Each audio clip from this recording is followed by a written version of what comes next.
The lost treasure of the Knights Templar and pirates buried gold deep underground, and the Vikings sailed there before Columbus, according to legend. However, new evidence suggests that the Romans may have also been on Oak Island.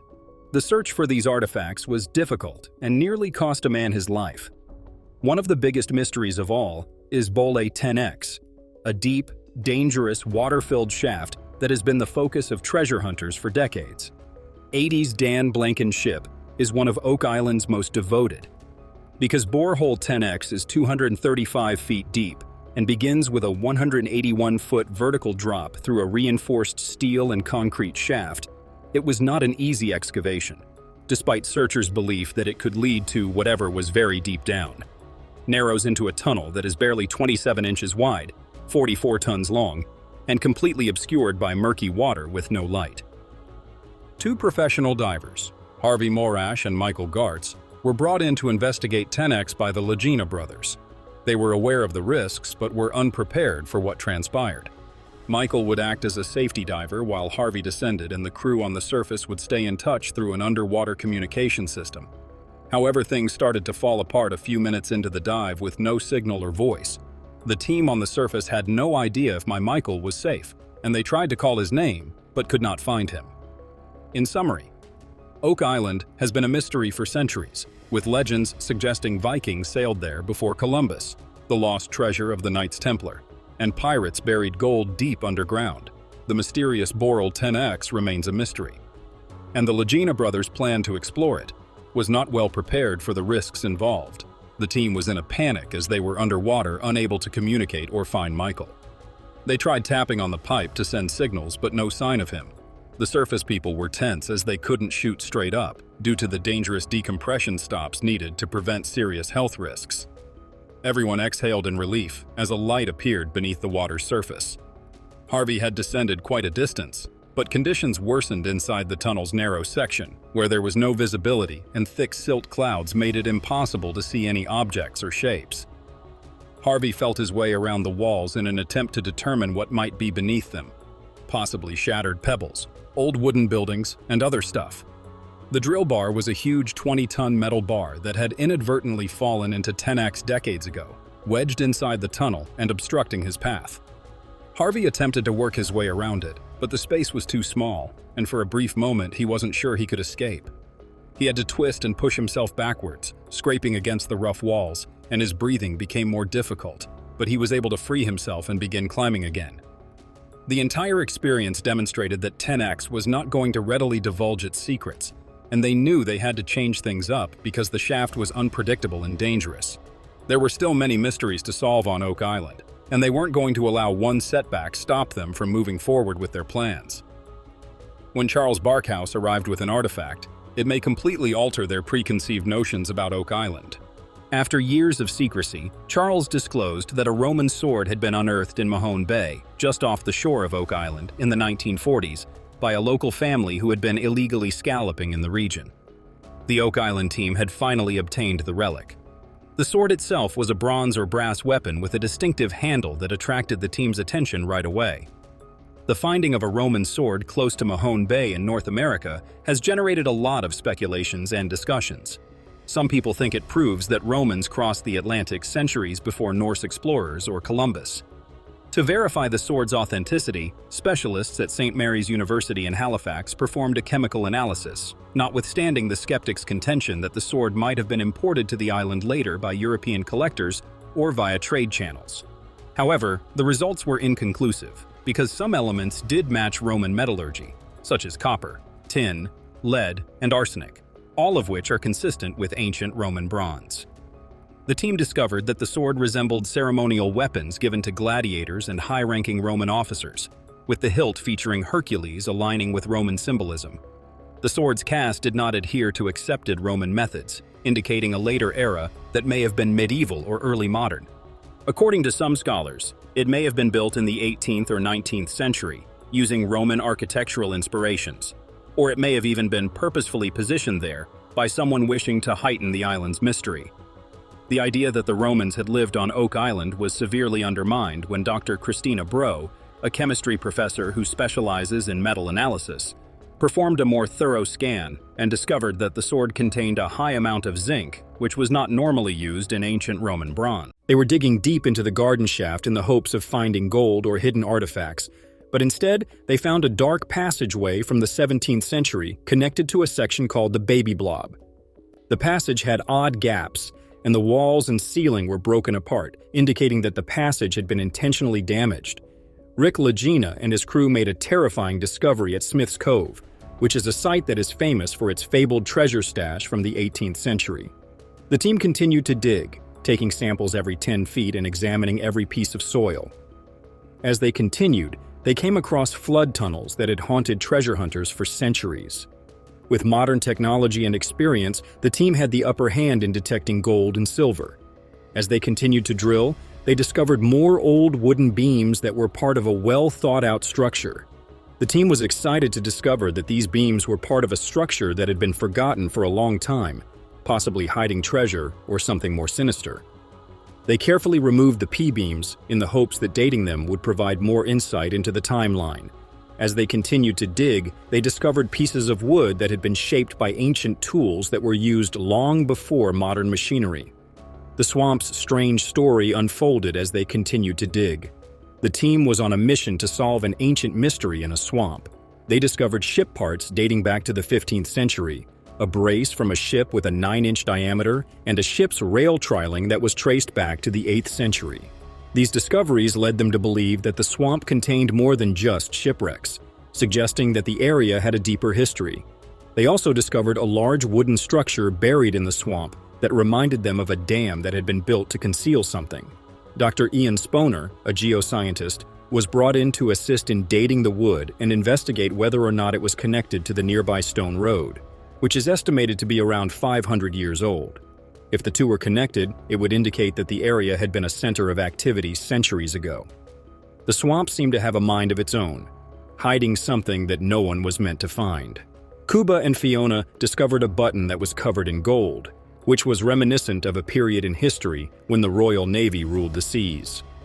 Marty and Rick were working on the southern portion of the swamp when they discovered a wooden structure that was concealed beneath a stone road.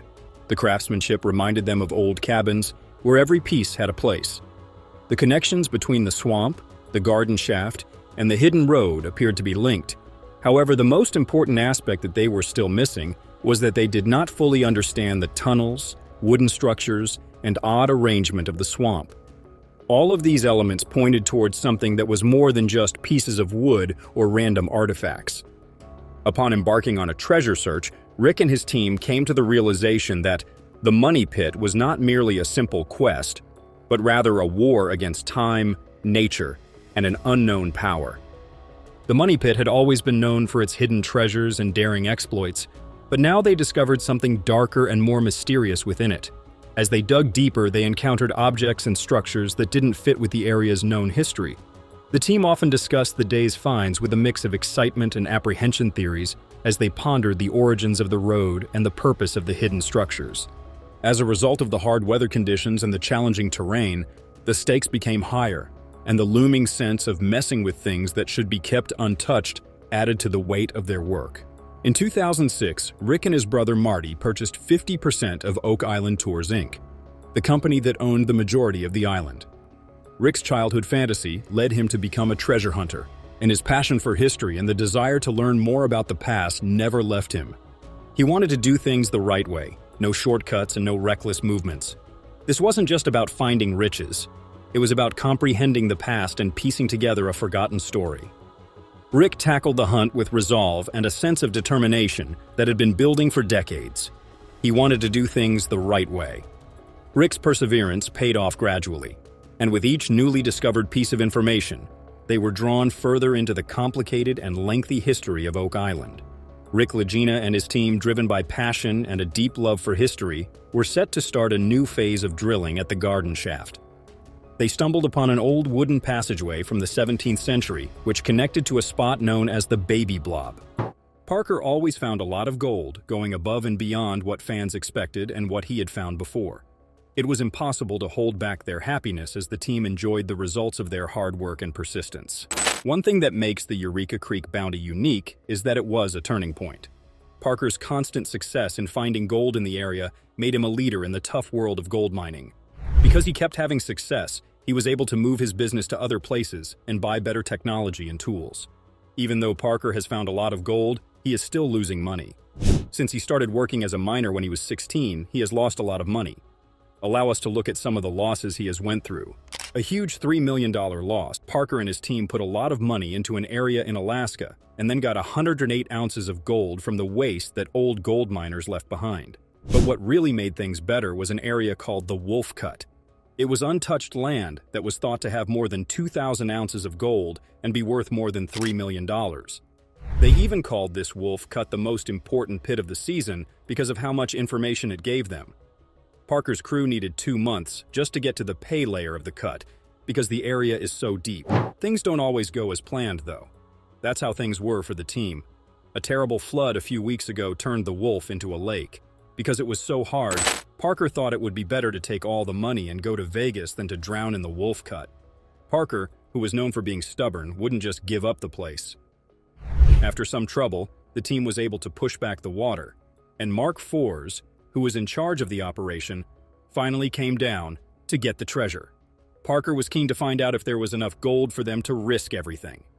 He went to one spot and moved the dirt around, but it needed to be better. He finally found some fine dirt in another part of the cut, which meant there was gold there. Parker chose to go work and come back in 2 days with the crew. But just when it looked like everything was going to plan and they were going to get some gold, something shocked the whole crew. There was a hole in the wall and mud and water were pouring out of it. It was clear that Mother Nature was not on their side that day. The water that they thought they had gotten rid of was back, but this time it was stronger and a bigger problem than the last time. People on the crew didn't think this would happen. The Wolf Cut could be filled with it again, which would mean a big loss. An excavator hit the side of the pit while digging for pay at the bottom of the cut. This revealed a mine shaft that was full of water, which flooded millions of gallons of water back into the pit and filled the pay grounds. There was nothing wrong with the crew's preparation, they just needed to be more ready. They had one 8-inch pump, but they needed more to get the job done. The second pump was turned on, but it didn't make a big difference. There was still water coming in from all sides. The team lost the battle against the water after they turned on both pumps. They had no choice but to take the pump out of the wash plant. It was such a big choice, though, and Parker should have made the call. The problem was that he wasn't there or answering his phone. They were in a tough spot. The area would flood if they didn't pull the pump from the wash plant to help the other 2 pumps, and they would lose their pay in the Wolf Cut. It would be hard to believe how much would be lost. Tyler made the tough choice to turn off the wash plant and remove its pump, which doubled their ability to drain. They had to leave the area while the pumps did their thing. In 24 hours, the pumps took away 10 million gallons of water. Parker finally came back, and he was very excited to see the first edit of the Wolf Cut. Instead, people told him stories about the flood that had happened. Parker's trouble with water was still going on, though. In a different story, he came into contact with water again when his mining ground in the Wolf Cut was taken over by water. Underwater mine site. Parker was looking for a pay streak in the 4-acre Wolf Cut on his Alaskan claim. He hoped that it would bring him at least 1,000 ounces this season. The pay dirt was 30 feet below, and the team had to dig out 1,000 yards of extra material to get to it. 4 feet more, and they would be below water. After that, it would be 30 feet before they hit rocks. But things weren't really fine as they seemed at first. The process was going on right next to a pond, and water would be the first thing that would go wrong if something went wrong. Frozen mud was the best option because it kept the water out.